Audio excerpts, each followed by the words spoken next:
एक आदमी अपने परिवार के साथ अकेला पहाड़ी क्षेत्रों में घर बना के रहता है। उसके कुछ छोटे छोटे खेत हैं जिनमें वह फसल उगाए हुए है। फसल पकने को तैयार है। वो आदमी बहुत सीधा साधा, भगवान को पूरा भरोसा करने वाला व्यक्ति होता है और ये सोचता है कि हे भगवान, थोड़ी सी अच्छी वर्षा हो जाए तो मेरी फसल पक जाए।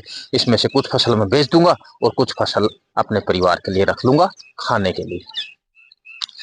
सारे दिन वो देखता रहता है आसमान में और कुछ बादल तैयार होकर के आते हैं। शाम तक वर्षा होना शुरू हो जाता है और वो व्यक्ति बहुत खुश होता है और अपने बच्चों से भी कहता है कि देखो, वर्षा हो रही है। ये जो बूंदे पड़ रही है ना, ये वर्षा की बूंदे नहीं है, इससे तो चांदी के सिक्के आएंगे।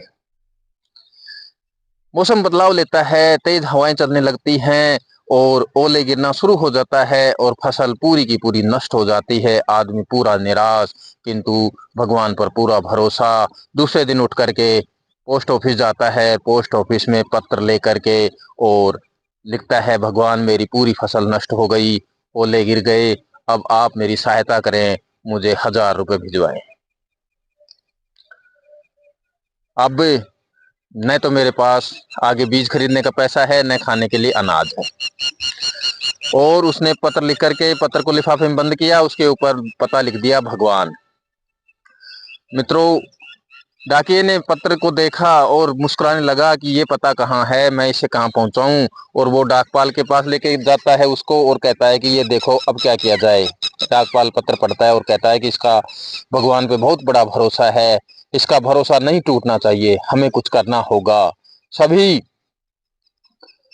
डाक कर्मचारियों ने अपने वेतन से कुछ धन दिया, किंतु वो 1000 रुपये जमा नहीं करा पाए, क्योंकि पुराने समय की बात है, उस समय तनख्वाह ज्यादा नहीं होती थी।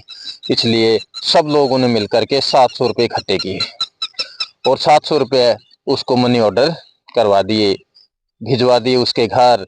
किंतु जैसे ही उसने 700 रुपये देखे, वह व्यक्ति बहुत दुखी हुआ और उसने गुस्से में आकर के फिर डाकघर में जाकर के और पत्र लिखता है, भगवान इस बार मुझे पैसे आप डाक विभाग के माध्यम से न भेजें, सीधे मेरे पास भेजें, क्योंकि ये डाक विभाग के कर्मचारी हैं ना, ये बेईमान हैं। इन्होंने 1000 रुपये में से 700 रुपये कर दिए, 300 रुपये मेरे खा गए। मित्रों, वही डाकपाल, वही डाकिया उस पत्र को पढ़ते हैं और सन्न रह जाते हैं। अब उनके समझ में आ चुका था पूरी तरह कि उस व्यक्ति का भगवान पर कितना भरोसा था। अब जहां भगवान पर जो लोग भरोसा करते हैं, तो कहीं न कहीं भगवान उनको किसी न किसी माध्यम से पक्का ही उसकी सहायता करते हैं, चाहे कम चाहे अधिक।